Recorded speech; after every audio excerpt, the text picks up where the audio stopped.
கும்பகோணத்தில் இருந்து கொண்டு நாடகங்களில் நடித்த பொழுது எம்ஜிஆருடைய தாயார், எம்ஜிஆருடைய அண்ணன் எம்ஜி சக்கரபாணி மூவருமே 3 நாட்கள் சோறு சாப்பிடுவதற்கு வழி இல்லாமல் தண்ணீரை மட்டுமே அருந்தி பசியாற்றி கொண்டதாக அவர் எழுதியிருக்கிறார்.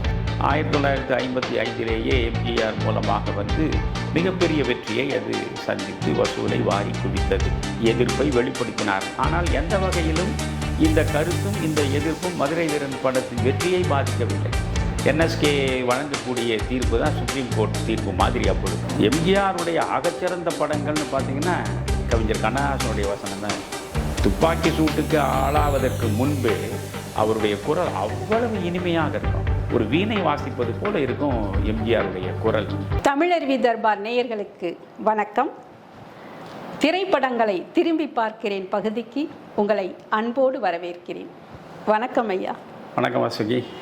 ஐயா, கடந்த பதிவில் சிவாஜி கணேசன் நடித்த மிகச்சிறந்த, உங்களுக்கு மிகவும் பிடித்த சில படங்களை பற்றி நாம் பேசியிருந்தோம்.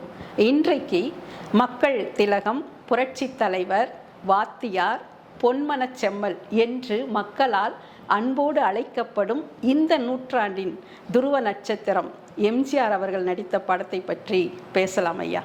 தாராளமாக பேசலாம். பொதுவாக சிவாஜி கணேசன், எம்ஜிஆர் 2 பேருமே திரைப்படங்களில் மிகச்சிறந்த ஜாம்பவான்களாகத்தான் வலம் வந்திருக்கிறார்கள். இன்றைக்கும் சிவாஜிக்கும் எம்ஜிஆருக்கும் ரசிகர் கூட்டங்களும் இருக்கத்தான் செய்கின்றன. அதுபோல அவர்கள் நடித்த பழைய படங்களை இன்றளவிற்கும் மக்கள் விரும்பி பார்க்கிறார்கள். திரைப்பட உலகை பொறுத்தவரை எம்ஜிஆர் அவர்கள் ரசிகர்களுக்கெல்லாம் தலைவனாக இருந்திருக்கின்றார். வறியவர்களுக்கு வாரி கொடுக்கும் வள்ளலாகவும் இருந்திருக்கின்றார். தமிழக அரசியல் வரலாற்றில் ஒரு தன்னிகர் இல்லாத தலைவராகவும் விளங்கியிருக்கின்றார். எதிர்க்கட்சிகளுக்கெல்லாம் ஒரு சிம்ம சொப்பனமாகவும் இருந்திருக்கின்றார். எம்ஜிஆருடைய வாழ்க்கை என்பது ஆச்சரியங்களும் சுவாரஸ்யங்களும் நிறைந்ததாகத்தான் இருந்திருக்கின்றன. இன்றைக்கு அவர் நடித்த மாபெரும் வெற்றியை பெற்ற மதுரை வீரன் படத்தை பற்றி பேசலாம். இந்த மதுரை வீரன் படத்தை பொறுத்தவரை திரை உலகிலும் சரி, அரசியல் உலகிலும் சரி, எம்ஜிஆர் அவர்கள் ஒரு உச்சத்தை அடைந்ததற்கு இந்த மதுரை வீரன் திரைப்படம் ஒரு அடித்தளமாக அமைந்திருக்கிறது என்று சொல்கிறார்கள். இந்த படம் வெளியிடப்பட்ட 36 திரையரங்குகளிலும் 100 நாட்களையும் தாண்டி இந்த படம் ஓடியிருக்கிறது. The biggest box office film என்ற ஒரு பெருமையும் இந்த படத்திற்கு உண்டு. வசூலிலும் மிகப்பெரிய சாதனையை படைத்திருக்கின்றது. இந்த படத்தை பொறுத்தவரை இதனுடைய கதை அமைப்பு என்பது இந்த பட்டியலின வகுப்பை சார்ந்தவர்களை சார்ந்ததாகத்தான் இருக்கிறது. ஆனாலும் இந்த பட்டியலின வகுப்பை சார்ந்தவர்களுக்கு இந்த கதை அமைப்பில் ஒரு அதிருப்தி இருப்பதாக சொல்லியிருக்கிறார்களே, அது என்ன? அதை பற்றி நீங்கள் சொல்லுங்க. நீங்கள் கேட்ட இந்த கேள்விக்கு பதில் சொல்வதற்கு முன்பு முதலில் நான் ஒரு விளக்கத்தை கொடுக்க விரும்புகிறேன்.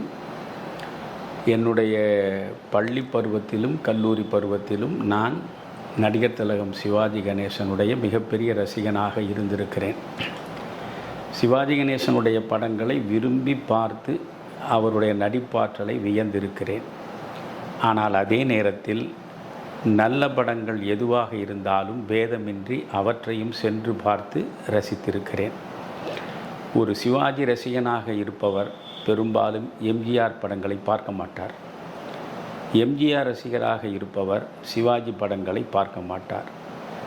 அந்த அளவுக்கு தாங்கள் நேசித்த நடிகரின் மீது எல்லையற்ற அன்பு கொண்டு அந்த அன்பே பிறகு பக்தியாக மாறி அதை ஒரு மதம் போல் வளர்த்து வைத்து கொண்டவர்கள் அவர்கள். அதனால் சிவாஜி கணேசனை பற்றி இவ்வளவு சிறப்பாக பேசிய தமிழருவி மணியன் இப்பொழுது எம்ஜிஆரை பற்றியும் பேசப் போகிறாரா என்று சிவாஜி ரசிகர்களுக்கு சில ஆதங்கம் இருப்பது இயல்பு. நான் என்ன சொல்கிறேன், எனக்கு எம்ஜிஆரா சிவாஜியா என்பது அல்ல. நல்ல படம் எது? பழைய படங்களை மீண்டும் இளைய தலைமுறைக்கு அறிமுகப்படுத்த வேண்டும் என்கின்ற பேரார்வத்தின் அடிப்படையிலே தான் இந்த நிகழ்ச்சியே உருவாக்கப்பட்டது. எனவே ஆகச்சிறந்த படங்கள் யார் நடித்திருந்தாலும் அந்த படங்களை இளைய தலைமுறை திரும்பி பார்க்க வேண்டும் என்பதற்காக நாம் இதை தொடங்கி இருக்கிறோம்.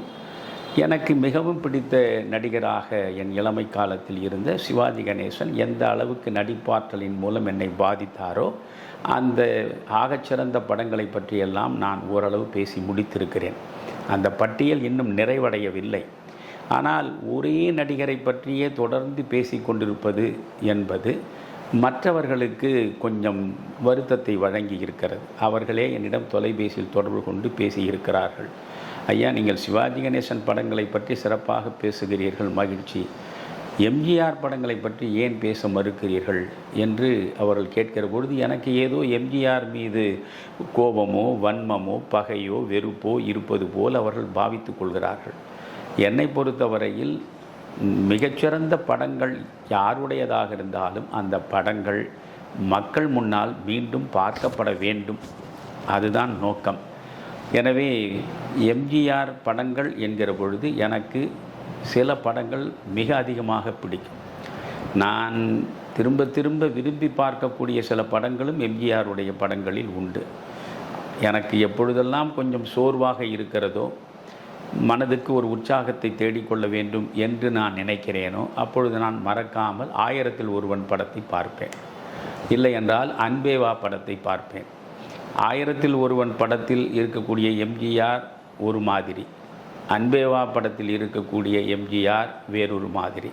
ஆக 2 வெவ்வேறுபட்ட பாத்திர அமைப்புகளிலும் அவர் எப்படி தன் நடிப்பை வெளிப்படுத்தி இருக்கிறார் என்பது உண்மையிலேயே வியப்புக்குரியது தான். எனவே எம்ஜிஆரை பொறுத்தவரையில் நான் ஒன்று சொல்கிறேன். எம்ஜிஆர் சிவாஜி கணேசன் இருவரும் மிகப்பெரிய ஆளுமைகளாக திரையுலகை ஆண்டவர்கள். அதில் மாற்று கருத்துக்கு இடமில்லை. 3 வேளை சோறு முழுமையாக கிடைக்கக்கூடிய உத்தரவாதம் இல்லாமலேயே பல ஆண்டுகள் சிவாஜியும் வாழ்ந்திருக்கிறார், எம்ஜிஆரும் வாழ்ந்திருக்கிறார். கும்பகோணத்தில் இருந்து கொண்டு நாடகங்களில் நடித்த பொழுது எம்ஜிஆருடைய தாயார், எம்ஜிஆருடைய அண்ணன் எம்ஜி சக்கரபாணி மூவருமே 3 நாட்கள் சோறு சாப்பிடுவதற்கு வழி இல்லாமல் தண்ணீரை மட்டுமே அருந்தி பசியாற்றி கொண்டதாக அவர் எழுதியிருக்கிறார். அதனால்தான் அவரை தேடி யார் சென்றாலும் முதலில் சாப்பிட்டீர்களா என்று கேட்பார், சாப்பிட வைப்பார். எனவே சாப்பாட்டை பரிமாறுவதற்கு வாழ்க்கை முழுவதும் முக்கியத்துவம் கொடுத்த மனிதர் அவர். அணையாத அடுப்பு ராமாவரம் தோட்டத்தில் இருந்தது என்பார்கள். அதற்கு முக்கிய காரணம் பசியின் கொடுமையை அவர் அறிந்தவர். அதே போன்று பொள்ளாச்சியில் நாடகங்களில் நடித்த பொழுது எந்த அளவுக்கு பசி கொடுமை தாங்க முடியாமல் சிவாஜி தவித்தார் என்பதை பற்றியெல்லாம் சிவாஜியே சொல்லியிருக்கிறார். ஆக 2 பேருமே வறுமையில் வாடி விடாத முயற்சி, உழைப்பு, நம்பிக்கை ஆகியவற்றின் அடிப்படையில் அவர்கள் தங்களை தாங்களே வளர்த்து இந்த நிலைக்கு வந்து சேர்ந்தார்கள். சிவாஜி கணேசனை பொறுத்தவரையில் அவர் முதலில் மிகவும் சிரமப்பட்டவராக இருந்தாலும் பராசக்தி படத்தில் நடித்த அடுத்த கணமே அவர் உச்சத்திற்கு போய்விட்டார். ஆனால் எம்ஜிஆரை பொறுத்தவரையில் அப்படி ஒன்று நிகழவில்லை. ஏறக்குறைய எம்ஜிஆர் ஒரு வெற்றி பெற்ற கதாநாயகனாக தன்னை நிரூபிப்பதற்கே 15 ஆண்டுகள் ஆனது. இந்த 15 ஆண்டுகள் அவர் பட்ட சிரமங்களை எல்லாம் அவருடைய வாழ்க்கை வரலாற்றில் படித்தால் பல இடங்களில் நமக்கே கண்ணீர் வரும். அந்த அளவுக்கு அவர் சிரமப்பட்டிருக்கிறார், அவமானப்படுத்தப்பட்டிருக்கிறார், புறக்கணிக்கப்பட்டிருக்கிறார். ஓரிரு காட்சிகளில் முகம் காட்டுவதற்கான வாய்ப்பு தான் அவருக்கு அவ்வப்பொழுது கிடைத்திருக்கிறது. எனவே இவ்வளவு அவமானங்களையும் சகித்து கொண்டு தொடர் முயற்சியில் ஈடுபட்டு நடித்து கொண்டிருந்த நிலையில், சின்ன சின்ன பாத்திரங்களில் நடித்து கொண்டிருந்த நிலையில் அவருக்கு ஒரு அற்புதமான வாழ்வை தேடி கொடுத்தது ஜூபிடர் பிக்சர்ஸினுடைய ராஜகுமாரி படம்தான். ராஜகுமாரிக்கு பிறகு கலைஞர் கருணாநிதியின் வசனத்தில் உருவெடுத்த மந்திரி குமாரி ஒரு மிகப்பெரிய வெற்றியை பெற்றது. மந்திரி குமாரிக்கு பிறகு மருதநாட்டு இளவரசி அடுத்த வெற்றியை சந்தித்தது. மருதநாட்டு இளவரசிக்கு பிறகு மர்மயோகி இன்னொரு வெற்றியை எம்ஜிஆருக்கு தேடி கொடுத்தது. மர்மயோகிக்கு பிறகு சர்வாதிகாரி அடுத்த வெற்றியை அள்ளி கொடுத்தது. இப்படி வெற்றி மேல் வெற்றியை தொடர்ந்து பெறக்கூடிய நாயகனாக எம்ஜிஆர் 1950களில் உருவெடுக்கிறார். 1950க்கு முன்பு ஒரு 15 ஆண்டுகள் அவர் பட்ட சிரமங்கள் அனைத்துக்கும் மாற்றாக 1950 அவர் வெற்றி கொடியை நாட்டியபடியே திரையுலகில் வலம் வர தொடங்குகிறார். அதில் குறிப்பாக 1954 மலைக்கள்ளன் படத்தில் அவர் நடிக்கிறார். அதுதான் அவருக்கு மிகப்பெரிய திருப்பு முனையை தேடி கொடுத்தது.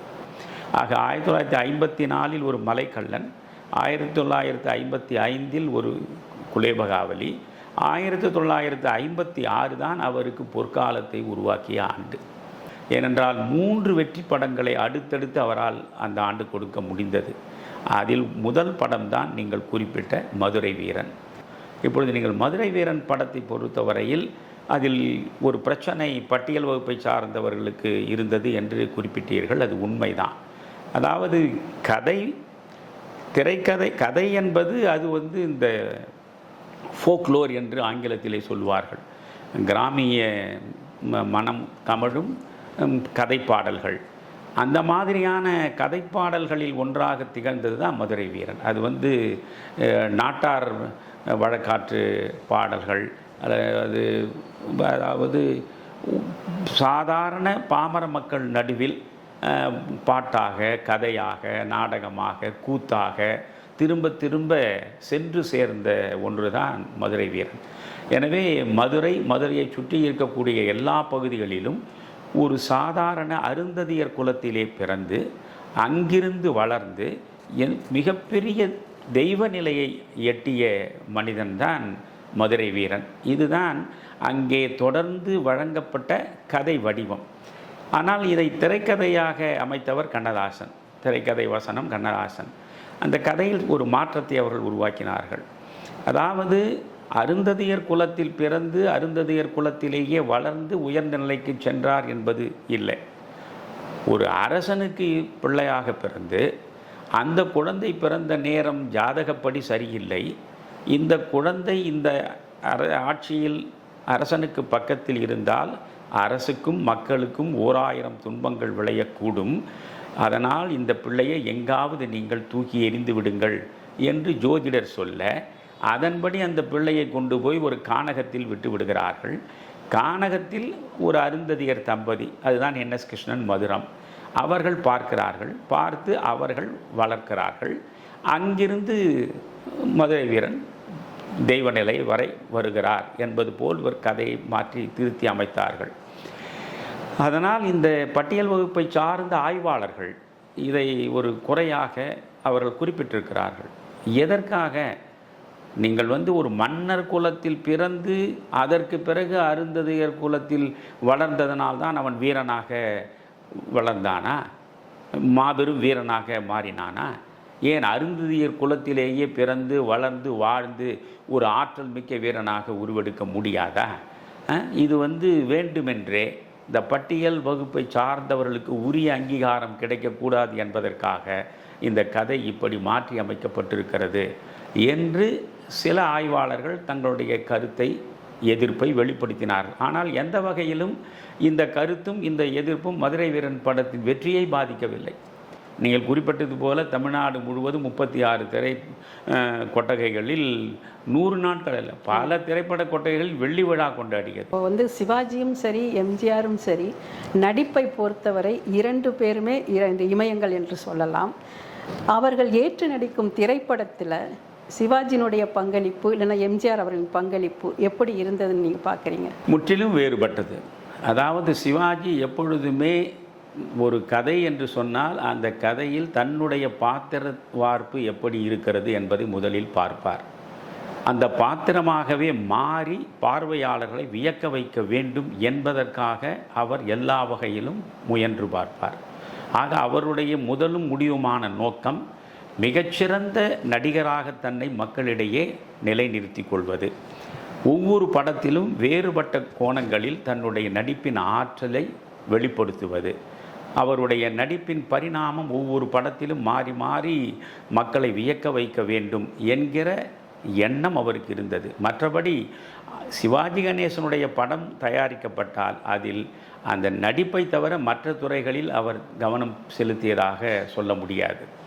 பாடல் இப்படி இருக்க வேண்டும், அந்த பாடலில் இது போன்ற கருத்துக்கள் வைத்துத்தான் எழுத வேண்டும், இசையமைப்பாளர் இவர்தான் இருந்தாக வேண்டும், உடன் நடிக்கக்கூடிய நாயகி இவராகத்தான் இருக்க வேண்டும், கதை இந்த மாதிரி இருக்க வேண்டும், என்னை சுற்றியே கதை போக வேண்டும் என்பது போல நிபந்தனைகள் போட்டு சிவாஜி கணேசன் நடித்ததில்லை. அவரளவில் அவருடைய பங்களிப்பை ஒழுங்காக கொடுத்து விடுவார், அவ்வளவுதான். ஆனால் எம்ஜிஆர் அப்படி அல்ல.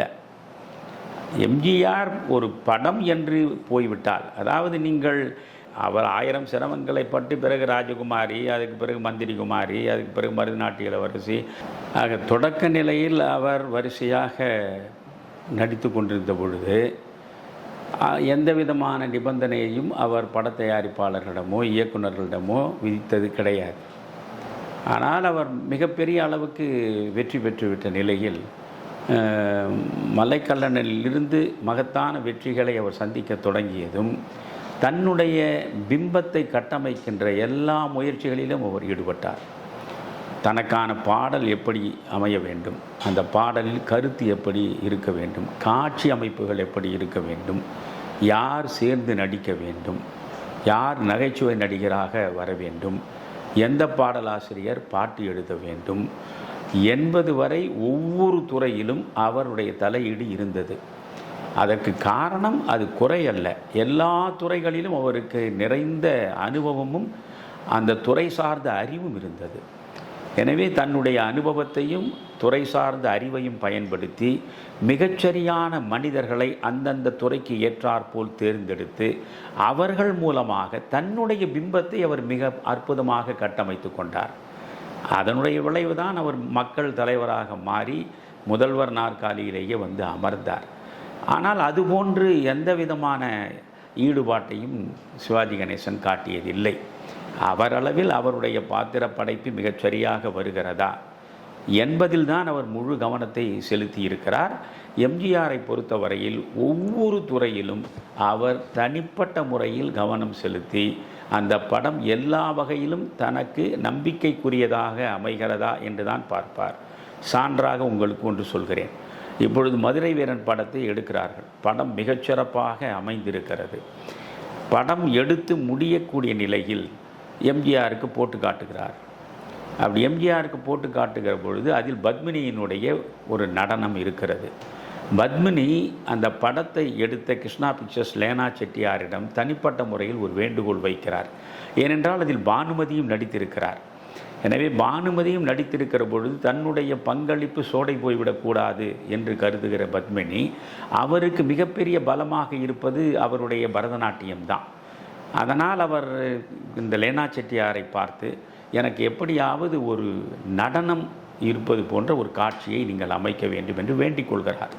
அதனால் என்ன, மிகச்சிறப்பாக நடனம் ஆடக்கூடிய பெண்மணி, அது ஆகட்டும் என்று சொல்லி உடுமலை நாராயண கவியை வைத்து ஆடல் காணீரோ திருவிளையாடல் காணீரோ என்று அற்புதமாக பாடியிருப்பார் எம்எல் வசந்தகுமாரி. அந்த பாடலுக்கு மிக மிக அற்புதமாக பத்மினி நடனம் ஆடியிருப்பார். அப்படியே அழகின் முழு வடிவமாக அந்த நடனத்தில் பத்மினியை நீங்கள் பார்க்கலாம். அவ்வளவு சிறப்பாக எடுக்கப்பட்ட அந்த காட்சி. எம்ஜிஆர் அதை பார்த்துவிட்டு சொன்னார், யாரை கேட்டு இந்த நடனத்தை நீங்கள் சேர்த்தீர்கள்? ஏனென்றால் அந்த நடனம் திருவிளையாடல் 64 திருவிளையாடல்கள் சிவபெருமான் நடத்தியதனுடைய சுருக்கமாக அவற்றுக்குள்ளே இடம்பெற்றிருக்கும். அப்பொழுது இவர் திராவிட முன்னேற்ற கழகத்தில் முக்கியமான இடத்தில் இருக்கிறார். திராவிட முன்னேற்ற கழகத்தினுடைய வளர்ச்சிக்கு எல்லா வகையிலும் இவர் துணையாக நிற்கிறார். எனவே திமுக அப்பொழுது தீவிரமாக கடவுள் மறுப்பு இயக்கமாக இருந்த காலம் அது. அதனால் என்னுடைய படத்தில் என்னை கேட்காமல் நீங்கள் எப்படி இந்த நடனத்தை வைப்பீர்கள்? அதனால் இந்த நடனத்தை வெட்டி எறிய வேண்டும், இல்லை என்றால் இந்த படத்தை வெளியே விடுவதற்கு நான் அனுமதிக்க மாட்டேன் என்று பட தயாரிப்பாளர் லேனா செட்டியாரிடம் இவர் பிரச்சனையை உருவாக்கிவிட்டார். இந்த பிரச்சனைக்கு ஒரு முற்றுப்புள்ளி வராத நிலையில் அப்படியே தேங்கி கிடக்கிறது முழு படம் எடுத்த பொழுதும். அதற்கு பிறகு இந்த லேனா செட்டியார் என்எஸ் கிருஷ்ணனை போய் பார்க்கிறார். அதனால் என்எஸ்கே அன்றைக்கு திரையுலகத்தின் பிதாமகன், அனைவரும் ஏற்றி போற்றிய இடத்திலே இருந்தவர் அவர். என்எஸ்கே வழங்கக்கூடிய தீர்ப்பு தான் சுப்ரீம் கோர்ட் தீர்ப்பு மாதிரி. அப்பொழுது என்எஸ்கேவை போய் பார்த்து இது மாதிரி எம்ஜிஆர் செய்கிறார், படம் சிறப்பாக வந்திருக்கிறது, நாம் கடன் வாங்கித்தான் படத்தை எடுக்கிறோம், இப்படி தள்ளி போனால் வட்டி ஏறிக்கொண்டே போகும், நீங்கள் கொஞ்சம் தலையிட்டு இந்த பாடல் இடம்பெறுவதற்கு வழி செய்ய வேண்டும் என்று சொல்கிறார். அப்பொழுது என்எஸ்கே அந்த பாடலை எனக்கு போட்டு காட்டுங்கள் என்கிறார். அவருக்கு அந்த பாடலை போட்டு காட்டுகிறார். அவருக்கு மிகவும் பிடித்து விட்டது அந்த பாடல். அதில் நடித்திருக்கக்கூடிய நடிகை பத்மினியினுடைய முகபாவங்கள், அபிநயம், அந்த பரதம் எல்லாமே. இதையா போய் ராமச்சந்திரன் குறை சொன்னார்? அவர் ராமச்சந்திரன் என்று தான் சொல்லுவார். ராமச்சந்திரன் இதையா குறை சொன்னார்? நான் ராமச்சந்திரனிடம் பேசுகிறேன் என்று அவர் எம்ஜிஆரை சந்தித்து, இதில் என்னப்பா உனக்கு பிரச்சனை? அந்த படத்தில் வரக்கூடிய அந்த காட்சிக்கும் உனக்கும் சம்மந்தம் இல்லை. அது மன்னன் ஒரு பாட்டு ஆடி காட்டுன்னு சொல்கிறான், அவன் ஆடுறா, அவ்வளோதானே. ஆனால் இந்த பாடலும் சிறப்பாக பாடப்பட்டிருக்கிறது, காட்சியும் அற்புதமாக எடுக்கப்பட்டிருக்கிறது. பத்மினி மிக அற்புதமாக நாட்டியம் ஆடியிருக்கிறார். சொல்லப்போனால் இந்த படத்திற்கு மிகப்பெரிய அளவுக்கு வலிமை சேர்த்திருக்கிறது அந்த காட்சி. எனவே இந்த காட்சி இருக்கட்டும், இதற்கு நீ பிரச்சனையை உருவாக்காதே என்று சொன்ன பிறகு, நீங்கள் சொன்னால் சரி அண்ணே என்று அவர் அதற்கு அனுமதி கொடுத்தார். ஆனால் அந்த பாடல் காட்சி, அந்த பாட்டு பரவலாக மக்களிடம் சென்று பெருவெற்றியை பெற்றது. ஆனாலும் தன்னுடைய கொள்கைக்கு முரணாக ஒரு காட்சி இடம்பெற்றால் அதை அவர் ஏற்க மறுப்பார் என்பதற்கு இதை நான் உங்களுக்கு சொல்கிறேன். இதுபோன்று சிவாஜி கணேசனிடம் நீங்கள் பார்க்க முடியாது. இதுதான் இவர்கள் இருவருக்கும் இடையே இருந்த வேறுபாடு. தன்னளவில் தான் சிறந்த நடிகராக இருந்தால் போதும் என்று அவர் நினைத்தார். அவர் நடிப்பில் நிறைவு கண்டார், நடிப்பில் சக்கரவர்த்தியாக அவர் திகழ்ந்தார். ஆனால் எம்ஜிஆர் ஒவ்வொரு கட்டத்திலும் தன்னுடைய பிம்பத்தை உயர்த்தி கொள்ள வேண்டும் என்பதற்காகவே எல்லா வகையிலும் முயன்றார். அவருடைய முயற்சியில் அவர் மக்கள் மனதிலே போய் நின்றார். இதுதான் அடிப்படை வேறுபாடு. ஐயா, மதுரை வீரனை பொறுத்த வரைக்கும் எம்ஜிஆருடைய நடிப்பை நீங்கள் எந்த அளவுக்கு ரசித்து பார்த்தீங்க? உண்மையிலேயே மதுரை வீரனில் எம்ஜிஆருடைய நடிப்பு மிக நேர்த்தியாக இருக்கும்.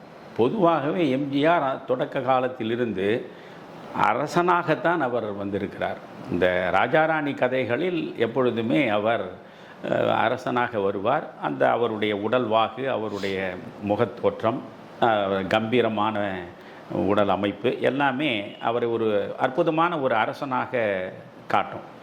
அதனால் தொடர்ந்து அவர் நடித்து வெற்றி பெற்ற படங்கள் எல்லாமே அரசனாக வரக்கூடிய, அதாவது ராஜாராணி கதைகளில் அவர் இடம்பெற்று அந்த படங்கள் எல்லாவற்றிலும் வெற்றியை சந்தித்தது. அப்பொழுது திரைப்பட உலகத்திலேயே ஒரு பேச்சு அடிபட்டது.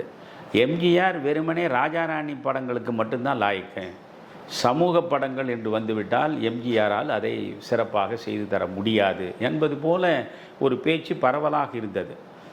சமூகம் படங்கள் என்றால் அதுக்கெல்லாம் சிவாஜி கணேசன் தான். சிவாஜி கணேசன் பொருந்துவது போல எம்ஜிஆர் சமூக படங்களுக்கு பொருந்த மாட்டார் என்பது போல ஒரு பேச்சை இவர்கள் பரவலாக உருவாக்கிவிட்டார்கள். இது எம்ஜிஆருக்கு ஒரு வருத்தத்தையும் கொடுத்தது. என்றால் காலம் மாறிக்கொண்டிருக்கிறது. காலச்சூழலுக்கு ஏற்றாற் போல தான் தன்னைத்தானே மாற்றிக்கொள்ள வேண்டும்.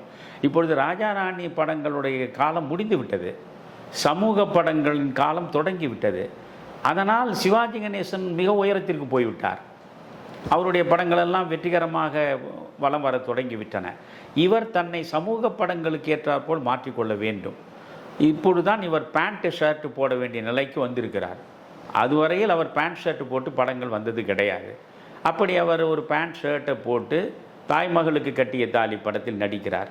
அந்த படம் மிகப்பெரிய தோல்வியை பெற்றது. இத்தனைக்கும் அது அண்ணா கதைவசனத்தில் உருவான படம். அது தாய்மகளுக்கு கட்டிய தாலி படம் தோல்வி பெற்றது. அதற்கு பிறகு நீங்கள் பார்த்தால் சபாஷ் மாப்பிள்ளை என்று ஒரு படம், எம்ஆர் ராதா அற்புதமாக நடித்த படம். அது எம்ஆர் ராதாவும் எம்ஜிஆரோடு சேர்ந்து நடித்தது. அந்த படமும் மிகப்பெரிய தோல்வியை சந்தித்தது.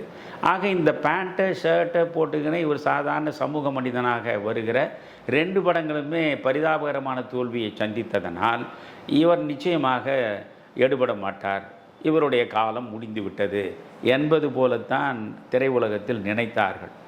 அந்த நேரத்தில் தான் தேவர் பிலிம்ஸினுடைய, இப்பொழுது நீங்கள் பார்த்தால் மலைக்கல்லனிலேயே அவர் ராஜா வேஷத்தை திறந்து விட்டார், சமூக படத்திற்கு வந்து விட்டார். அந்த மலைக்கல்லன் மிகப்பெரிய வெற்றியை அவருக்கு பெற்று கொடுக்கிறது. நீங்கள் பார்த்தீங்கன்னா முதல்ல அவர் பேண்ட்டு ஷர்ட்டு என்று வரும்போது தாய்க்கு பின் தாரம் படத்தில் கூட வேட்டி சட்டையோடு தான் வருவார். ஒரு கிராமத்து மனிதனாக வேட்டி சட்டையில் பொருத்தமாக வருவார். படம் அற்புதமாக இருக்கும். அதற்கு பிறகு நீங்கள் பார்த்தால் நீங்கள் திருடாதே படத்தில் தான் அவர் முழுக்க பேண்ட்டு ஷர்ட்டு எல்லாமே போட்டுக்கொண்டு எப்படி சிவாஜி கணேசன் சமூக படங்களில் வருவாரோ அதே போன்று இவரும் நடை உடை பாவனைகளில் தன்னை வடிவமைத்து கொண்டார். அந்த படம் மிகப்பெரிய வெற்றியை பெற்றது, திருடாதே படம். அதற்கு பிறகு நீங்கள் பார்த்தால் தேவர் பிலிம்ஸ் தான் நீங்கள் தாய் சொல்லை தட்டாதேல ஒரு உண்மையிலேயே வந்து ஒரு துப்பறிவு போலீஸ்காரர் எப்படி இருப்பார் அவ்வளவு அற்புதமாக அதில் அவர் பொருந்தி இருப்பார். நீங்கள் தாய் சொல்லை தட்டாதே, பிறகு தாயை காத்த தனையன், அதுக்கு பிறகு குடும்பத் தலைவன், நீதிக்கு பின் பாசம் என்று வரிசையாக தேவர் பிலிம்ஸ் படங்கள் எல்லாமே வெற்றி படங்கள் தான். எல்லா படங்களிலும் எம்ஜிஆர் இப்படி பேண்ட்டும் ஷர்ட்டும் போட்டு அவர் சமூக படங்களுக்கும் முழுவதும் சிறந்த நடிகர் தான், இவரை நம்பி நாம் எடுக்கலாம் என்ற அளவுக்கு ஆயிடுச்சு. அதனால் வேறொருவனாக இருந்தால் அந்த இடத்தை தேங்கி இருப்பான். ஆனால் அவர் அங்கே தேங்கலை. காலம் மாறுகிறது, ரசனை மாறுகிறது, காட்சி மாறுகிறது. அதற்கு ஏற்றாற்போல் தன்னை மாற்றிக்கொண்டு வெற்றி மேல் வெற்றியை அவர் பெற்றார். ஐயா, இந்த படத்தில் பாலையாவோட நடிப்பு ரொம்ப பிரபலமாக பேசப்பட்டிருக்குது. நான் கூட பார்த்து ரொம்ப ரசிச்சிருக்கேன். உங்களுக்கு இந்த படத்தில் பாலையாவின் நடிப்பு எந்த அளவுக்கு பிடித்திருந்தது? உங்களுக்கு பிடித்த காட்சிகள் சிலவற்றை சொல்லுங்கய்யா. அதாவது வாசுகி, பாலையா இணை சொல்ல முடியாத ஒரு நடிகர். நீங்கள் பாலையாவை திரும்பி பார்த்தால் வியப்பாகத்தான் இருக்கும். அவரும் எம்ஜிஆருக்கெல்லாம் முன்பிருந்தே திரையுலகத்திற்கு வந்தவர், நாடகங்களிலிருந்து வந்தவர். பியு சின்னப்பா காலத்திலேயே வில்லன் பாத்திரத்தில் கொடிகட்டி பறந்தவர் பாலையா கதாநாயகனாக நடித்திருக்கிறார், உபகதாநாயகனாக நடித்திருக்கிறார், வில்லனாக நடித்திருக்கிறார், நகைச்சுவை பாத்திரங்களில் நடித்திருக்கிறார், தந்தையாக நடித்திருக்கிறார். நீங்கள் ஒன்றை புரிந்து கொள்ளுங்கள், தமிழ் திரைப்பட உலகத்திலேயே வில்லன் பாத்திரம் என்றால் அதற்கு ஒரு கடுமையான கரகரப்பான குரல் இருக்க வேண்டும், ஒரு கொடுமையான முகத்தோற்றம் இருக்க வேண்டும், பார்க்கிற பொழுதே ஒரு அருவருப்பாக அந்த முகம் அமைய வேண்டும். இப்படி அந்த பாணியே வேறு மாதிரி இருக்கும். அதாவது வில்லன் என்று சொன்னால் ஒரு நல்லவனாக இல்லாதவன், முற்றிலுமாக ஒரு நல்லவன் இயல்பாக எப்படி இருப்பானோ அப்படியெல்லாம் இருக்காமல் அந்த மேக்கப்பும் அந்த மனிதனுடைய தோற்றமும் இருக்கும். ஆனால் வில்லத்தனம்தான் படத்தில் செய்வது, வில்லத்தனம்தான். ஆனால் அந்த வில்லத்தனத்தை நீங்கள் பார்க்கிற பொழுது ஒரு வில்லன் மீது நமக்கு கோபம் வரணும் இல்லை, கோபமே வராமல் அந்த வில்லத்தனத்தை ரசித்து ரசித்து சிரித்து சிரித்து பார்த்திருக்கிறோம் என்றால் அது எம்.ஆர். ராதாவையும் டி.எஸ். பாலையாவையும் மட்டும்தான். இந்த வில்லனுக்குடைய பாத்திர வார்ப்பையை முற்றிலுமாக மாற்றி அமைத்தவர்கள் இந்த 2 பேர் தான். எம்.ஆர். ராதா வந்து அவர் இணை சொல்ல முடியாத நடிகர் தான். பாலையா ஒரு பக்கம் என்றால் எம்.ஆர். ராதா ஒரு பக்கம். ஆனால் எம்.ஆர். ராதாவிடம் ஒரு குறை, அவர் மிகை நடிப்புக்காரர். எந்த ஒன்றையுமே ரொம்ப மிகையாக நடிப்பார். நீங்கள் சான்றாக பாவமன்னிப்பு படம் பார்த்தால், பாவமன்னிப்பு படம் அப்படி பயங்கரமாக ஓடியதற்கு எம்.ஆர். ராதாவுடைய நடிப்பு முக்கியமான காரணம். அதில் வந்து நான் சிவாஜி ரசிகனாக இருந்திருந்த அந்த காலத்தில் கூட அந்த படத்தில் சிவாஜியை விட எம்.ஆர். ராதாவை தான் நான் திரும்ப திரும்ப ரசிச்சிருக்கேன். அந்த மாதிரி நடித்திருப்பார். ஆனாலும் கூட அது இயல்பான பாத்திர வார்ப்பாக இருக்காது, கொஞ்சம் மிகைப்பட்ட நடிப்பாகத்தான் இருக்கும். அவருடைய குரல், அவருடைய முகபாவங்கள், அவருடைய அங்க சேஷ்டைகள் எல்லாமே கொஞ்சம் இயல்பு மீறியதாக இருக்கும். ஆனால் பாலையாவை பொறுத்தவரை அளவெடுத்தது போல் அமையும். எந்த பாத்திரத்தில் பாலையாவை நீங்கள் பொருத்தி பார்த்தாலும் அந்த பாத்திரத்திற்கு எவ்வளவு நடிப்பு தேவையோ அவ்வளவு நடிப்பை அழகாக கொடுப்பார். அதுவும் வில்லனாக நகைச்சுவை இழையோடு அவர் அற்புதங்களை சாதித்த படம் என்றால் அது மதுரை வீரன் தான். நீங்கள் மதுரை வீரன்லேயே நான் திரும்ப திரும்ப ரசித்த காட்சி என்றால் பாலையா தான். நீங்கள் வந்து குறிப்பாக எம்ஜிஆர் அவர்கள் முதல் காட்சியே அப்படி தான் அமையும். பானுமதி ஆற்றில் அடித்து கொண்டு போகிறார், காவிரி வெள்ளத்தில் அடித்து கொண்டு போகிறார். அந்த பாளையத்தினுடைய அரசன், அந்த அரசனுக்கு மைத்துனன் முறை வேண்டும் நம்முடைய பாலையாவுக்கு மாமா அரசன். எனவே பானுமதியை திருமணம் செய்து கொள்ள வேண்டும் என்ற எல்லை மீறி ஆசையோடு வலம் வரக்கூடியவர். அவர் கண் முன்னாலேயே ஆற்றில் அடித்து கொண்டு போகிறார் பானுமதி. ஆனால் அந்த பானுமதியை காப்பாற்றுவதற்கு இவருக்கு சக்தி இல்லை, இவர் தான் படை தளபதி. அந்த பாளையத்தின் படைத்தளபதி அவருக்கு வாளோடு இருப்பாரே தவிர அது வாளை எப்படி பிடிப்பது, எப்படி வாள் வீசுவது என்று எதுவும் தெரியாத ஒரு முதல் தரமான கோழை. அந்த முதல் தரமான கோழையாக இருப்பவர் அவருடைய படைவீரர்களை பார்த்து ஓடு போய் பிடிங்கடா பிடிங்கடா அப்படின்னு சொல்லுவார். எவனுக்கு இவர் கோழைன்னா இவருக்கு கீழே இருக்க அத்தனை பேர் அதே மாதிரி தான் இருப்பான், அடிச்சுன்னு போவாங்க. அந்த நேரத்தில் எம்ஜிஆர் வருவார். எம்ஜிஆர் பார்வையில் உயிருக்கு தத்தளிக்கிற காட்சியில் பானுமதியை பார்த்து விடுகிறார். இவர் உடனடியாக அந்த ஆற்றில் குதித்து பானுமதியை காப்பாற்றுவார். காப்பாற்றி கைகளில் இப்படி பானுமதியின் உடலை பிடித்தபடி கரை ஏறி வந்து கீழே அவரை அமர்த்துவார். உடனே பாலையா வருவார். டே நீசப்பயலை, நீ ஏண்டா தொட்ட? தொடாமல் எப்படியாக காப்பாற்ற முடியும்? ஆனாலும் நீ நீசப்பயன், நீ வந்து கீழ்ஜாதிக்காரன், உன்னுடைய கையை இளவரசி மேலே பற்றிருக்கக்கூடாது அப்படின்னு சொல்லிட்டு ஒரு பெரிய அளவுக்கு எம்ஜிஆர் ஆண்டு ஒரு மோதலை உருவாக்குவார். அந்த இடத்த அந்த படத்தில் நீங்கள் பார்த்தீங்கன்னா கீழ்ஜாதிக்காரன், நீசமகன், சக்கிலி, சேரி என்ற வார்த்தைகள் எல்லாம் சர்வசாதாரணமாக பயன்படுத்தப்பட்டிருக்கும். இப்பொழுதெல்லாம் அது மாதிரியான வார்த்தைகள் வருவதற்கு வாய்ப்பும் கிடையாது, அப்படி ஒரு வார்த்தைகள் வரவும் கூடாது. ஆனால் அந்த காலத்தில் இருந்த சூழலுக்கு ஏற்ப அதெல்லாம் சர்வசாதாரணமாக பிரயோகப்படுத்தப்பட்டன. நீ வந்து கீழ் குலத்தை சார்ந்த நீ எப்படிடா இளவரசியை தொடலாம், அது மாதிரி பேசுவார். பேசினா ரெண்டு பேரும் தகராறாகும். தகராறில் பாலையா ஓங்கி ஒரு அடி அடிச்சுடுவார். அடித்ததுமே எம்ஜிஆர் பாலையாவை தாக்க போகிறதுக்கு முன்னே எம்ஜிஆருடைய நண்பர்கள்லாம் சேர்ந்து வேண்டான்னே, அவர் ராஜாங்கத்து அதிகாரி, நமக்கு எதுக்கு பிரச்சனைன்னு இழுத்துக்கின்னு போயிடுவாங்க. இந்த பானுமதி மெல்ல எழுந்து நிற்பான். அப்படி அவங்க நின்னதும் பாலையா அப்போ ஐயோ அந்த காட்சியை நீங்கள் பார்க்கணும். பாலையா பானுமதியா சொல், பொம்மு நீ வந்து ராஜா கிட்ட போனால் நான் தான் உன்னை ஆற்றுல இருந்து காப்பாற்றினேன்னு சொல்லணும், நீ எங்கே என்னை காப்பாற்றினேன் மாமா? பானுமதி எப்பொழுதுமே அந்த குறும்புத்தனமாக பேசுவது, முகபாவங்களை காட்டுவதில் ஈடு இணையற்ற நடிகை. அது மாதிரி யாருமே பண்ண முடியாது. வெறும் முகத்தை மட்டுமே வைத்துக்கொண்டு அந்த அம்மா வந்து பல்வேறு பாத்திரங்களில் மிகச்சிறப்பாக நடித்து விட்டு போன பெண்மணி. குறும்பு என்பது அவர்களுக்கு இயல்பாக வந்தது. ரொம்ப குறும்புத்தனமாக அவங்க, நீ எங்கே மாமா காப்பாற்றின அப்படின்னு. நீ நல்லா கேட்டுக்கோ, அவன் கீழ்ஜாதிக்காரன், உன்னை தொட்டு தூக்கி இருக்கிறான். ஏற்கனவே ஒரு கீழ்ஜாதிக்காரன் ஒரு பெண்ணை தொட்டான்றதுக்காக அந்த பெண்ணை காட்டில் இட்டு போய் விட்டானுங்க. காட்டில் புலி அடித்து அவன் அந்த பொண்ணு செத்துட்டா. இப்போ உன்னை கீழ்ஜாதிக்காரன் காப்பாற்றினான்னு தெரிஞ்சது, உன்னை காட்டில் இட்டு போய் விட்டுருவாங்க. அப்படியா? உண்மையிலே அப்படியா? ஆமாம், அதனால தான் உன் நன்மைக்கு தான் சொல்கிறேன், நான் காப்பாற்றினேன்னு சொல்லுன்னு. சரி சொல்கிறேன் அப்படின்னு சொல்லிவிட்டு அந்த அம்மா வந்து ஒரு நக்கலாக சொல்லிவிட்டு வருவாங்க. உடனே இவர் அந்த அரண்மனைக்குள்ளே இந்த அரசனுக்கு முன்னால் வருகிற அந்த நடையும் அந்த தோற்றமும் அந்த காட்சியும் பார்த்தா அது வேறு ஒருத்தர் செய்ய முடியாது. அப்படியே ரொம்ப, அதாவது அந்த வெள்ளம் பெருக்கெடுத்து ஓடிய காவிரியில் கடுமையாக முயன்று பொம்மியை அவர் காப்பாற்றி கொண்டு வந்ததுடைய விளைவாக அவர் உடல் தளர்ந்து அப்படியே சோர்வுற்ற நிலையில் வருவது போல அப்படியே வருவார். அவரை பார்த்த உடனே மன்னன் கேட்பான், நரசப்பா, இவர் பேர் நரசப்பன், பாலையா பேர் நரசப்பா, என்ன நடந்தது? ஒரே தண்ணீர், ஒரே தண்ணீர், ஒரே காவிரி, எங்கு பார்த்தாலும் பெருக்கெடுத்து ஓடுகிறது.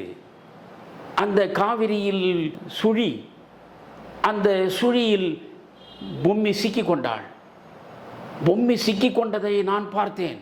பார்த்துவிட்டு நான் சும்மா இருக்க முடியுமா? நான் வீரனாயிற்றே. இவருங்க வீரத்துக்கு சம்மந்தமே கிடையாது. நான் வீரனாயிற்றே. உடனே பார்த்தேன், உயிரை திறனமாக மதித்து அந்த காவிரி வெள்ளத்தில் நான் படீரென்று குதித்தேன், படபடவென்று நீச்சல் அடித்தேன். அதற்கு பிறகு பார்த்தால் எதிரே ஒரு சுழி என்னை போட்டு அமுக்கியது. அந்த சுழியை ஃபூ என்று ஊதினேன், சுழி அகன்று விட்டது. அதற்கு பிறகு பொம்மியை நான் பிடித்து காப்பாற்றி கொண்டு வந்து சேர்த்தேன் மாமா என்று அவர் சொல்லுகிற காட்சி. அப்படியா நரசப்பா, இவ்வளோ தூரம் என் மகளுடைய உயிரை காப்பாற்றியவனா நீ என்று அவர் பெருமையோடு கேட்கிற பொழுது, நீங்கள் பொம்மியையே கேட்டு பாருங்கள், பக்கத்தில் பொம்மியாக இருக்கிற பானுமதியுடைய முகபாவங்களை நீங்கள் பார்க்கணும். அவ்வளவு கிண்டலும் கேலியும் எள்ளலுமாக அந்த முகத்தை வைத்துக்கொண்டு, ஆமாப்பா மாமா தான் என்னை காப்பாற்றினாரு அப்படின்னு சொல்லிட்டு திருப்பி பார்த்து, இல்லை மாமா அப்படின்னு இப்போ அந்த ஒரு காட்சியை வந்து என்னால் மறக்கவே முடியாது. பிறகு நீங்கள் பார்த்தீங்கன்னா இவருக்கு கல்யாணம் பண்ணிக்கணும் பொம்மியை, ஏதாவது பானுமதியை பாலையாவுக்கு. மன்னனாண்ட பேசுவார், மாமா இந்த பொம்மனை செட்டியார்னு ஒருவர் நம்ம இருந்தார், அவர் எப்போ பார்த்தாலும் ஊர் மக்களுக்கு நல்லது செய்கிறதுக்கு ஏராளமாக சத்திரம் கட்ட போகிறேன், ஏராளமாக சாவடிகள் கட்ட போகிறேன், ஏராளமாக குளங்க வெட்ட போகிறேன், ஏராளமாக உதவி செய்ய போகிறேன்னு சொல்லிக்கினே இருப்பார். ஆனால் ஒன்றையுமே அவர் செஞ்சதில்லை. இப்போ என்னத்துக்காக சொல்கிறேன், அது மாதிரி தான் மாமா நீங்கள் எனக்கு பொம்மியை கல்யாணம் பண்ணித்தரேன் எவ்வளோ காலமாக சொன்னீங்க, இன்ன வரலையும் எனக்கு கல்யாணமே பண்ணி வைக்கல, எப்போ மாமா கல்யாணம் பண்ணி வைக்க போகிறீங்கன்னாரு. அவள் தான் நரசப்பா, உடனே பண்ணி வைக்கலாம். அப்படியா மாமா, நான் கொஞ்சம் கூட எதிர்பார்க்கலையா மாமா அப்படின்வார். எல்லாம் சரி, அங்கே வந்து ஒரு சின்ன பிரச்சனை இருக்குது. என்ன மாமா பிரச்சனை? அது நட்சத்திர தோஷம் இருக்கிறது. நட்சத்திரத்துக்கு தானே மாமா தோஷம், நமக்கு என்ன மாமா அப்படின்னு வருவார். நட்சத்திர தோஷம்னா ஜாதகத்தில் நட்சத்திர தோஷம்னு இருக்கு, அதை நிவர்த்தி பண்ணணும். அதற்கு ஒரு 48 நாட்கள் அவர் தனியாக கன்னிமாடத்தில் காவிரி கரை ஓரத்தில் இருக்கணும். அதுக்கான பாதுகாப்பு வேலையை செய்யணும். 48 நாளா? ஒரு மண்டலமா? ஒரு மண்டலத்துக்கு அப்புறம் தான் கல்யாணமா? சரி அப்படின்னு அந்த அந்த சலிச்சிக்கின்னு அந்த முகத்தை சரின்னு சொல்கிற அந்த இடம் ரொம்ப அற்புதமாக இருக்கும் பாலையா நடிப்பு. பிறகு இவர்கள் தண்டோரை போடுவார்கள். இந்த பொம்மி இளவரசி வந்து கன்னிமாடத்தில் இருப்பாங்க. இந்த இப்படியே சொல்லுவான், இந்த சக்கிலிய சேரியில் இருந்து ஒவ்வொரு நாளும் ஒவ்வொருவன் வந்து காவல் காக்க வேண்டும்னு. அப்படி ஒவ்வொருத்தனாக வந்து காவல் காப்பான். அது ஒரு பெரிய மூங்கில் மேடை இருக்கும். அந்த மேடையில் இப்படியும் அப்படியும் இரவு முழுவதும் உறங்காமல் ஒரு கோலை கையில் பிடித்து கொண்டு காவல் காக்கணும். அதில் ஒரு நாள் எம்ஜிஆருடைய முறை வருகிறது. எம்ஜிஆர் காவல் காப்பார். அப்படி எம்ஜிஆர் காவல் காக்கிற போது பானுமதிக்கு எம்ஜிஆர் மீது ஈர்ப்பு வந்து விடுகிறது. அவரை காப்பாற்றிய அந்த தருணத்தில் முதற் பார்வையிலேயே பானுமதிக்கு எம்ஜிஆர் மீது காதல் கனிந்து விடுகிறது. நம்முடைய அன்பிற்கு உரியவன் இப்படி வந்து இரவு முழுவதும் ஓய்வின்றி இங்கும் அங்குமாக நடந்து கொண்டிருக்கிறானே என்பதை நினைக்கிற பொழுதே அந்த அம்மாவுக்கு இதயம் வலிக்கிறது. அந்த அம்மாவுடைய தோழியாக ஈவி சரோஜா ரொம்ப அழகாக நடிச்சிருப்பாங்க, குறும்புத்தனமாக. ஈவி சரோஜா பார்த்து, என்னடி அவர் பாட்டுக்கு நடந்துகிட்டே இருக்கார் இப்படியும் அப்படியுமா ஓய்வு இல்லாமல், அதுக்கு என்ன பண்ணுறது? இல்லை, ஏதாவது ஒன்று செஞ்சு அவரை உள்ளே வர வச்சு கொஞ்ச நேரம் ஓய்வு எடுக்க வைப்போம். என்ன செய்யுதுன்னு சும்மா ஆபத்துன்னு கற்று அப்படிமா. ஆபத்துன்னு இவ கத்தினதும் எம்ஜிஆர் அடித்து பிடிச்சி அந்த பறன் மாதிரி மூங்கில் பறன் அதில் விட்டு கீழே இறங்கி ஓடி வந்து உள்ளே வந்து, என்ன ஆபத்து? அந்த இடத்துல நீங்கள் பானுமதியுடைய முகபாவங்களை மட்டும் பார்க்கணும். அதில் இந்த மாதிரி இந்த அம்மா என்ன பண்ணும், அடித்து பிடிச்சி அவர் வரும்பொழுதே படுத்துக்கும். பானுமதி படுத்து அவர் வருவார், என்ன ஆபத்து என்று அவர் எம்ஜிஆர் வந்து வேகமாக கேட்பார். உடனே இங்கே தான் ஆபத்து சொல்லுவாள். உன்னை ஒரு பானுமதி படுத்துருக்கும்போது பக்கத்தில் வந்து, என்ன ஒன்றுமில்லை, மயக்கமா, வைத்தியரை போய் அழைத்து கொண்டு வருகிறேன் அப்படின்னு திரும்புவார். இல்லை வைத்தியரெல்லாம் தேவையில்லை. அப்படி என்றால் நான் வைத்தியன் இல்லையே என்று எம்ஜிஆர் சொல்வார். பரவாயில்லை, முடிந்த வரையில் நீங்கள் வைத்தியம் பார்க்கலாம். நான் என்ன செய்வது? என் கையை கொஞ்சம் பிடித்து பாருங்கள். உன்னை ஈவி சரோஜா சொல்லுவாங்க, தலை தானே நோவுதுன்னா, தலை சுற்றுதுன்னா, இப்போ என்ன கையை பிடிச்சி பார்க்க சொல்கிறியன்னா அப்படி. உடனே ஈவி சரோஜாவுக்கு ஒரு கண்ணை காட்டி இது பண்ணிவிட்டு, கொஞ்சம் கையை பிடித்து பாருங்கள். அவர் கையை பிடிக்க மாட்டார், எட்டி பார்ப்பார். பார்த்த உடனே இது பித்தம். உடனே ஈவி சரோஜா பித்தமா? இது தினசரி பித்தமா? வாரத்திற்கு ஒரு முறை பித்தமா? இல்லை மாதத்திற்கு ஒரு முறை வருவதா? இல்லை வருடத்திற்கு ஒரு முறை வருவதா? இல்லை இது திடீர் பித்தம். அப்படி என்றால் இந்த பித்தத்திற்கு என்ன மருந்து? அது எப்படி வந்ததோ அப்படியே போகும்னு சொல்லிட்டு அவர் திரும்பிடுவார். இந்த அம்மாவுக்கு என்னடா நம்ம ஒரு சின்ன ஸ்பரிசமாவது கிடைக்கும் அப்படின்னு தான் போட்ட நாடகம். அது நடக்கலை. அவர் இறங்கி கீழே வருவார், கன்னிமாடத்து இறங்கி வருவார். அற்புதமான காட்சி. அந்த படம் வந்த காலத்தில் பரவலாக மக்களால் கொண்டாடப்பட்ட காட்சி அது. அவர் வருகிற பொழுது பாலையா அவருடைய சீடரோடு வருவார். அவர் வாழ்வோடு தான் வருவார். இப்போ வரும்போது இவரை பார்ப்பார். டே நீசப்பயலை, நீ எங்க அங்கேருந்து வர? நான் கன்னிமாடத்துலேருந்து வரேன். கன்னிமாடத்துலேருந்து நீ ஏன் வர? கன்னிமாடத்தில் உனக்கு என்ன வேலை? ஆபத்துன்னு சொன்னாங்க, அதற்காக நான் போனேன். கன்னிமாடத்துக்குள்ளே எந்த ஆண்களும் உள்ளே நுழையக்கூடாது என்ற சட்டம் இருக்கிறது தெரியுமா உனக்கு? தெரியும். ஆனால் அதே நேரத்தில் ஆபத்து என்று குரல் வந்தால் அங்கே போய் பார்க்க வேண்டும் என்று அந்த சட்டத்தில் ஒரு விதி இருப்பதும் தெரியும் அப்படின்னு எம்ஜிஆர் சொல்கிறார். என்னிடமே நீ பேசுகிறாயா? நான் அரசாங்க அதிகாரி, என்ன ஆபத்து என்று நான் போய் பார்க்கிறேன். யாரும் உள்ளே போகக்கூடாது, பெண்களை தவிர வேறு யாரும் போகக்கூடாது என்று நீங்கள் தானே சட்டம் போட்டிருக்கிறீர்கள். ஆமாம், இப்பொழுது நீங்களே போய் பார்க்கிறேன். நான் பார்ப்பேன். அப்போ நீங்கள் பொம்பளையா அப்படின்னு கேட்பார். எவ்வளவு ஆணவம்! என்னை பார்த்து நீ இப்படி பேசுகிற நீசமகன் நீ அப்படின்னு சொல்லிட்டு உடனே வாழை உருவார். என்னிடமே மோதுகிறாயன் வாழையை உருவார். உருவனதும் பக்கத்தில் இருக்கிற சிஷ்யம் பார்ப்பான். அட என்னடா நம்ம ஐயன் வாழை உருவுற அளவுக்கு வீரன் ஆயிட்டானேன்னு. இப்படி வாழை உருவனது உடனே திரும்பி சிஷ்யனை பார்த்து, டேய் இன்னைக்கு என்ன கிழமை? வெள்ளிக்கிழமை. அட்டா வெள்ளிக்கிழமையாக போச்சு. வெள்ளிக்கிழமைக்கு நான் வாழையை தொட மாட்டேன்னு தெரியல. போ தப்பிச்சு போ அப்படின்னு உள்ளே போட்டுருவார். எம்ஜிஆர் சும்மா இருக்க மாட்டார். வாழை தானே தொட மாட்டேன், இந்த கம்பு இதை தொடுன்னு உடனே ஒரு இன்னைக்கு நான் மோதுவதா இல்லை அப்படின்னு திரும்பி போயிடுவார். இது மாதிரி சின்ன சின்ன காட்சிகள். பிறகு இவருக்கு திருமணம் நிச்சயமாகும். இவ்வளோ பெரிய தாலியை ஒன்று எடுத்துக்கின்னு அதில் அந்த இது மட்டும் மாங்கல்யம் மட்டும் இவ்வளோ பெருசாக இருக்கும். மன்னன் பார்த்துட்டு, என்ன நரசப்பா நீ பொம்மி மீது வைத்திருக்கிற அன்பு எவ்வளவோ அவ்வளோ பெரியதாக இந்த தாலியை உருவாக்கியிருக்க. ஆமாம் ஆமாம் அப்படின்னு சொல்லிட்டு உள்ளே போய் மன மேடையில் உட்காருவார். அவர் பொம்மியை அவர் மதுரை வீரன் சிறை எடுத்துன்னு போயிடுறாருன்னு செய்தி வரும். இவருக்கு போய் அதுக்கப்புறம் அப்படியே சோர்ந்து மொத்தமாக வருவார். ரொம்ப நேரம் ரசிச்ச காட்சி அது. சோர்ந்து வருவார். என்ன பொம்மியை பிடித்து கொண்டு வந்தாயா? இல்லை. ஏன் இல்லை? பின்தொடர்ந்து தானே சென்றீர்கள்? ஆமாம் மன்னா, நான் பின்தொடர்ந்தே சென்றேன், அவன் முன்தொடர்ந்தே சென்று விட்டான் அப்படின்பாரு. அது மாதிரி அந்த காட்சி சின்ன சின்ன நுணுக்கமான ரசனைக்குரிய காட்சிகள் இருக்கு. நான் இப்போவும் சொல்கிறேன், நீங்கள் மதுரை வீரன் படத்தை ஒரு முறை பாருங்கள். முதல் 1 மணி நேரம் அந்த படத்தில் பாலையாவுடைய ஆதிக்கம் தான். இந்த படத்தில் வசனங்கள் கூட குறிப்பிடும்படியாக இருக்கும். ஜாதிய ஆதிக்கத்திற்கு எதிரான முற்போக்கு வசனங்களை நிறைய எழுதியிருப்பார். இந்த படத்தில் உங்களுக்கு பிடித்த வசன காட்சிகள் எது? எந்த வசனங்களெல்லாம் நீங்கள் ரொம்ப ரசித்து பார்த்தீங்க? அது கவிஞர் கண்ணதாசனுடைய வசனங்களை பற்றி சொல்லுங்க.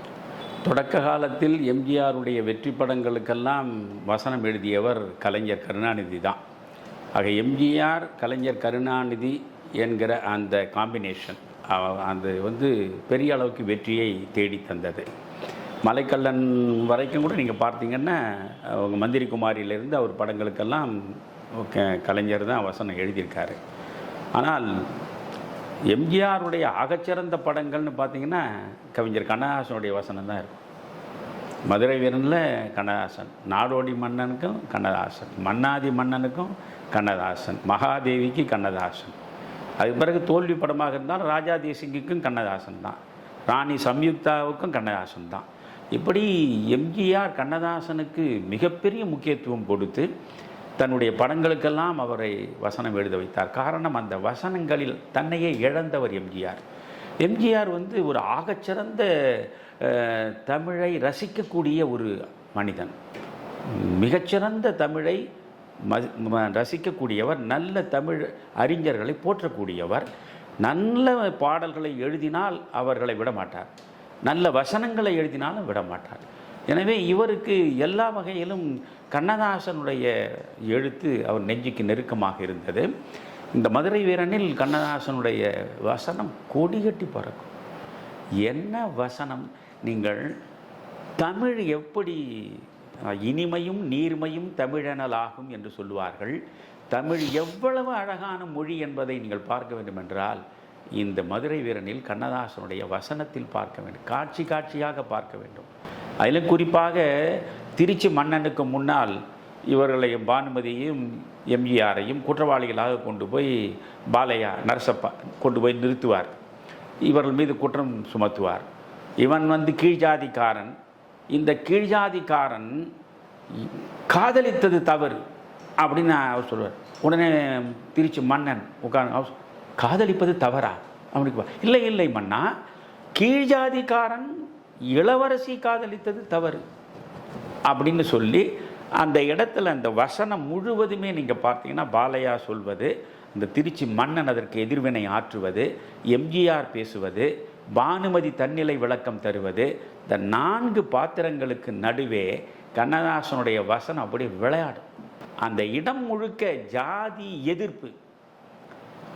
இட்டார் பெரியோர் இடாதார் இழிகுலத்தோர் என்று 2 ஜாதி தான் உண்டு, மற்றபடி மனிதர்களுக்கிடையே ஜாதியே கிடையாது என்று அவ்வளவு அழுத்தம் திருத்தமாக எம்ஜிஆர் பேசுகிற அந்த காட்சி, அந்த திருச்சி மன்னன் பேசுகிற காட்சி எல்லாமே, அதாவது காதலை போற்றுகிற, சாதியை மறுக்கிற, பேதமற்ற சமூகத்தை உருவாக்குகிற அவ்வளவு அற்புதங்களையும் தன்னுடைய வசனத்தில் அப்படியே இழையோடு விட்டிருப்பார் கண்ணதாசன். அந்த திருச்சி மன்னனுக்கு முன்னால் எம்ஜிஆர் பானுமதி குற்றவாளிகளாக கொண்டு போய் நிறுத்தப்படுகிற அந்த காட்சியை ஒரு முறை பாருங்கள். அதே போல திருமலை மன்னன், மதுரையினுடைய திருமலை மன்னன், அவன் இந்த அரசாங்கத்தின் நாட்டியக்காரியாக இருக்கக்கூடிய பத்மினியின் மீது காதல் கொள்ளுவான். அந்த காதலை அவன் வெளிப்படுத்துகிறான்.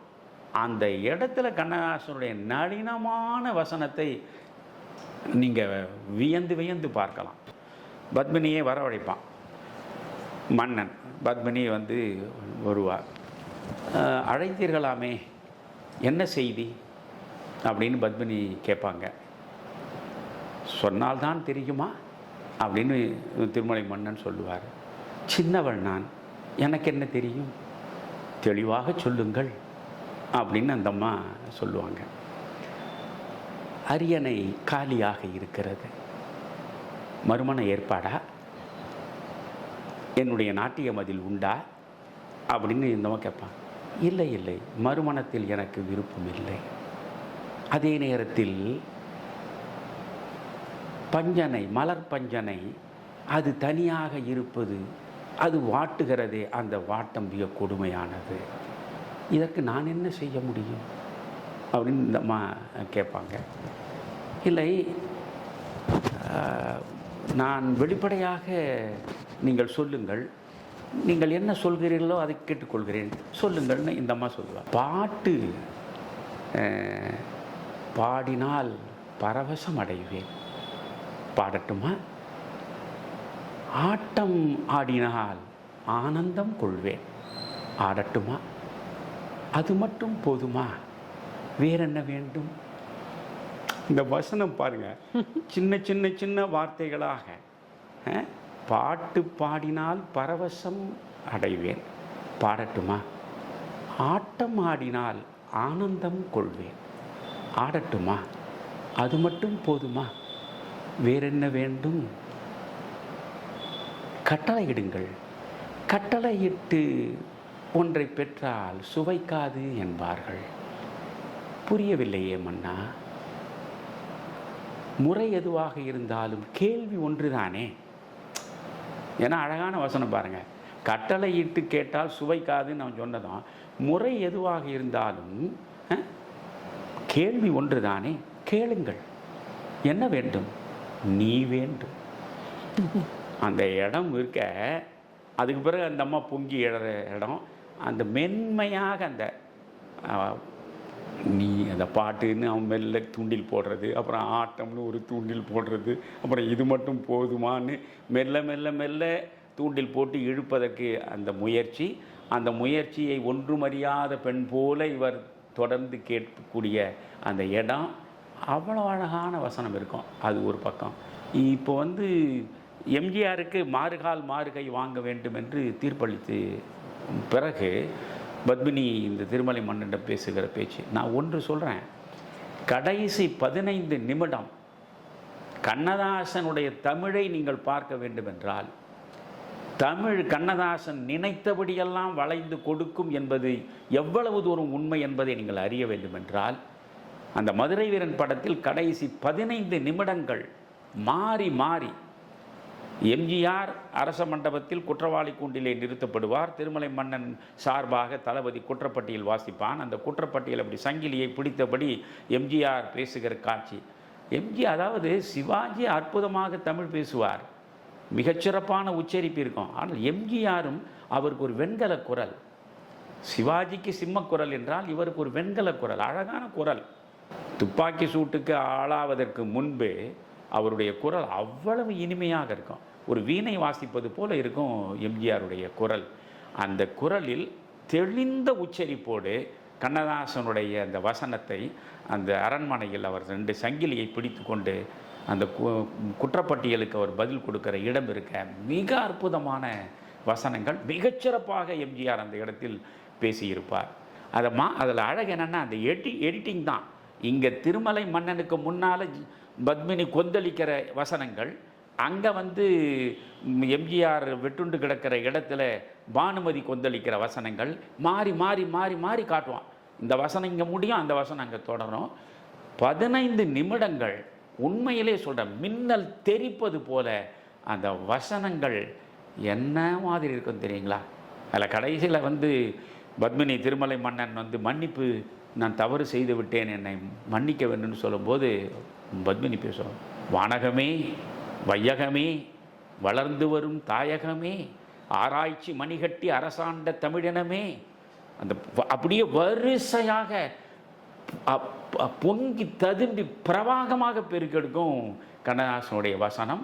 எனவே அந்த படத்தின் வசனத்தில் எந்த அளவுக்கு ஈடுபாடுனா, கண்ணதாசனே சினிமா சந்தையில் 30 வருடங்கள்னு அவர் ஒரு தன் அனுபவங்கள் மூடுவதையும் ஒரு புத்தகமாக எழுதியிருக்கார். அதில் அவர் சொல்கிறாரு, இந்த மதுரை வீரன் படம் எடுத்த பொழுது என்ன, லேனா செட்டியாருடைய அலுவலகத்தில் அவ்வளவு சுவையான உணவு எப்பொழுதும் கிடைக்குமா.